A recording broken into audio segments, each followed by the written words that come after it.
कुछ सम्मानजनक पैसा मिले। देखिए, ये तो जन्मजात गुण मिलता है। 10 पैसा जिसको मिल रहा है उसमें मुखिया लोगों को भी बाप बाप करना पड़ेगा। मैं ऐसा वैसा सरपंच गाली न दे कि जितना दिन कुर्सी पर आया तो भ्रष्ट था। क्या 2-2.5 हजार रुपया में क्या होने वाला है, क्या जाने वाला है। लेकिन हम लोगों को अपना थोड़ा बहुत कुछ है। बहुत आरक्षण के तहत गरीब लोग जीते हुए हैं। आज भी समझिए कि ट्रक पर बालू लाद रहे हैं। सरपंचे वाला में खास करके बहुत बड़ी समस्या है कि सरपंचे साहब को जा करके उसी मालिक के यहाँ काम करना पड़ता है। तो मालिक के खिलाफ क्या फैसला दे सकता है यदि वो गलत भी करेगा तो। नमस्कार, मैं अनिल कुमार और आप देख रहे हैं यूनिक दस्तक। इस चुनावी विजय यात्रा में मैं एक ऐसे जज के पास पहुंच चुका हूं जो 3 बार से अपनी जो ग्रामीण जज कहा जाता है, यानी मेरे कहने का मतलब है कि ये सरपंच पद पे तीसरा सेशन, यानी 15 सालों से इन्हें जनता प्यार दे रही है, वोट देकर इन्हें हमेशा से विजयी बना रही है। तो आइए इनसे जानने की कोशिश करेंगे कि इनके पास किस तरीके का न्याय व्यवस्था है और किस तरीके से ये न्याय दे पाते हैं लोगों को। जो तीसरा सेशन, ये एक चुनौती भी है इनके विपक्षियों का कि हमेशा से ये विजयी हो पाते हैं।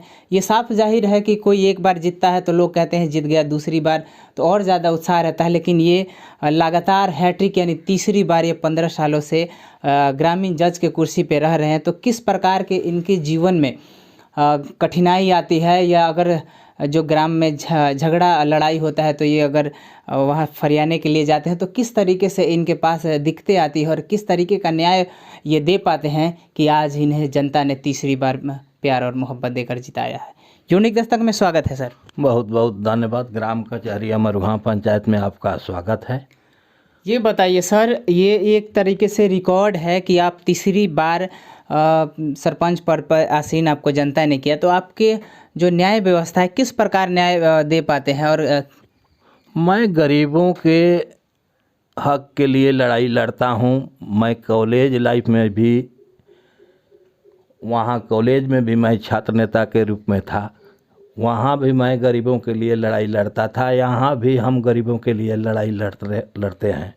महिला हो, निरीह हो, किसी तरह का तकलीफ़ ना हो, उसको कोई दबा ना पाए, इसके लिए मैं सदैव तत्पर रहता हूँ। क्या आप भी अपने कार्यकाल में चुनाव में वोट खरीदने के लिए पैसे का इस्तेमाल करते हैं? कभी भी मैं पैसा का इस्तेमाल नहीं करता हूँ। मैं अकेला वोट मांगने के लिए जाता हूँ। मेरी ग्राम की जनता से आप लोग समझ लीजिएगा कि मैं एक पैसा भी नहीं देता हूँ। मुझको एक नमचूस का भी खर्च नहीं है।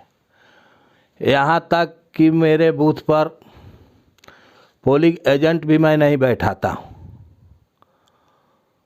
अकेला वोट मांगता हूँ, अकेला झगड़ा फरियाने के लिए जाता हूँ। करीब 90-95% झगड़ा मैं यहीं पर समाप्त कर देता हूँ, समझा बुझा करके, बैठा करके। किस प्रकार का झगड़ा आपके सामने समस्याएं आती है आपको? सभी तरह का। सबसे ज़्यादा नाली गाली, कमज़ोर को लोग ज़्यादा सताते हैं, दबाते हैं, उसमें हम लोगों को थोड़ा ज़्यादा परिश्रम करना पड़ता है। और एक जातीय समीकरण जो भारत को डुबो रही है सर, जातीय जो हमेशा जातीय जो झगड़ा रहता है, इस प्रकार से आप जो जातीय अगर झगड़ा आपके सामने आता है तो किस प्रकार का न्याय व्यवस्था और किस प्रकार का फैसला ले पाते हैं? हमारे पास जातीय झगड़ा के लिए, देखिए, हमारे पास कोई जात पात का कोई ये नहीं है। मैं केवल शादी विवाह तक सीमित रहता हूँ जात पात के लिए। हमें अभी भी मैं जीता हूँ तो मेरी जाति की उतनी यहाँ पर संख्या नहीं है। सब गरीबों का जो बैकवर्ड फॉरवर्ड का वर्गीकरण किया गया है उसमें समझिए कि सबसे ज़्यादा बैकवर्डों का ही वोट हमको मिलता है। हरिजन का वोट मिलता है, गरीबों का वोट मिलता है। उसी से मेरा बराबर मैं अच्छे वोटों से चुनाव जीतता हूँ।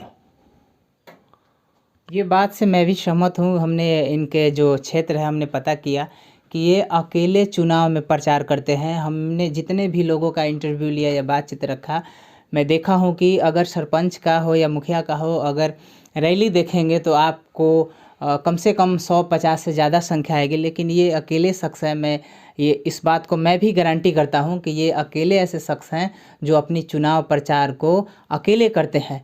फिर भी जनता ने आपको सर तीसरी बार जिताया, क्या कारण है? वही न्याय में विश्वास। न्याय में विश्वास, फैसला दूध का दूध, पानी का पानी। एक बात और है सर, सरपंच पद जो है कांटों का सरताज लेकर न्याय व्यवस्था देखना पड़ता है, तो आप वहाँ पे कैसे न्याय व्यवस्था देख हमको पाते हैं? बहुत ज़्यादा दिक्कत नहीं होता है फैसला करने में, थोड़ा बहुत कठिनाई तो आता है लेकिन हमको बहुत ज़्यादा दिक्कत नहीं होता है। मेरे बात को मुझको लोग इज्जत करते हैं, मैं जहाँ जाता हूँ मेरी बात को लोग समझते हैं। 1-8% ऐसे हैं कि लोग नहीं मानने वाले हैं, तो उनको भी किसी तरह से ज़्यादा कोशिश किया जाता है कि समझा बुझा करके उनको पटरी पर लाया जाए। ज़्यादा मैं समझौता में विश्वास करता हूँ। मेरा इतना दिन का कार्यकाल में मैं कभी थाना पर एक भी पैड पर लिख करके अपना केस यहाँ से ट्रांसफ़र नहीं किया। जितना झगड़ा है मैं बैठा करके समझा बुझा करके यहीं पर हल करता हूँ। एक बात और है सर, जैसे मुखिया का फंड आता है, वार्ड का फंड आता है, लेकिन जो सरपंच का है वो हमेशा अपनी ही खर्चे पे उन्हें फैसला और न्याय व्यवस्था 24 घंटा का न्याय व्यवस्था देखना पड़ता है, तो क्या गवर्नमेंट से कुछ कहना चाहेंगे? गवर्नमेंट से वही कहना चाहेंगे कि हम लोगों के ऊपर थोड़ा माने सम्मानजनक रूप से ध्यान दे। बहुत ही कठिनाई से भरा हुआ ये है, हम लोग तो कैसे कैसे अपना सब कुछ चला लेते हैं, लेकिन इसमें सुरक्षा की व्यवस्था जो है वो सबसे ज़रूरी है। कम से कम सुरक्षा गार्ड मिले, कुछ सम्मानजनक पैसा मिले, जिससे कि ब्लॉक पर या कहीं आना जाना हो, या उसका बाल बच्चा परिवार है या गेस्ट है कोई भी आ रहा है जा रहा है, उसका दरवाजे पर बढ़िया से इज्जत हो। एक बात और, जो सरपंच को लेकर अभी संशोधन की गारंटी नहीं की गई है, लेकिन जब आपको बुकलेट मिलेगा उस समय क्लियर हो जाएगा, तो आपको ऐसा डर नहीं लग रहा है कि न्याय व्यवस्था जिम्मेवारी और दोहरी जिम्मेवारी आ गई कि बजट की, तो क्या आपको ऐसा नहीं लगता है कि आप करप्ट हो जाएंगे? देखिए, ये तो जन्मजात गुण मिलता है। करप्शन तो समझिए कि 10 पैसा जिसको मिल रहा है उसमें भी कुछ वो 8 पैसा सोचता है कि मैं खा करके ये कर दूं। लेकिन हमारे पास यदि उस तरह की व्यवस्था आएगा तो समझिए कि मुखिया लोगों को भी बाप बाप करना पड़ेगा। मैं ऐसा वैसा सरपंच में नहीं हूँ, मुझको धन की ज़रूरत नहीं है, मुझको नाम की ज़रूरत है। मैं यहाँ से रहूँ तो मैं अमर बन करके रहूँ, मुझको ये गाली न दे कि जितना दिन कुर्सी पर आया तो भ्रष्ट था। मुझको संपत्ति से बहुत लालच, कुछ लालच नहीं है। हाँ, बस रोटी के लिए उतना ज़रूरत है कि कम से कम रोटी की व्यवस्था हो जाए। जब मैं जनता की सेवा करता हूँ, इसमें रोटी भी तो नहीं, क्या 2-2.5 हज़ार रुपया में क्या होने वाला है, क्या जाने वाला है। लेकिन हम लोगों का अपना थोड़ा बहुत कुछ है, उससे हम लोग तो ये हो लेते हैं। लेकिन बहुत आरक्षण के तहत गरीब लोग जीते हुए हैं, जो चुनाव हार भी गए हैं या पोस्ट पर भी हैं। आज भी समझिए कि ट्रक पर बालू लाद रहे हैं, मालिक के यहाँ जा कर के ट्रैक्टर चला रहे हैं, उनका चाकरी कर रहे हैं। तो अब उस तरह की सरपंच पोस्ट दे करके, और मुखिया वाला में तो थोड़ा उन लोगों का ये है, सरपंचे वाला में खास करके बहुत बड़ी समस्या है। तो ये कैसी न्याय प्रणाली जो कि सरपंचे साहब को जा कर के उसी मालिक के यहाँ काम करना पड़ता है, तो मालिक के खिलाफ क्या फैसला दे सकता है यदि वो गलत भी करेगा तो। यही सब बात हम कहना चाहते हैं कि सरकार थोड़ा इस पर ध्यान दे। सम्मानजनक स्थिति जीने के लिए यदि पैसा की ज़रूरत होती है, क्या विधायक सांसद वो लोग इस तरह की व्यवस्था में अपना व्यवस्था चला सकते हैं, चल सकते हैं? यही मेरा जनता से और सरकार से यही अनुरोध है कि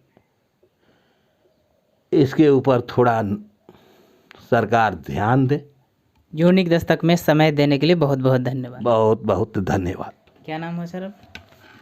कहीं आना जाना। ये थे माधवकांत राय जी अमहरुआ ग्राम पंचायत में, और जो 3 बार से सरपंच पद पे ये आसीन, इनको जनता हमेशा से सर पे पगड़ी बांध रही है।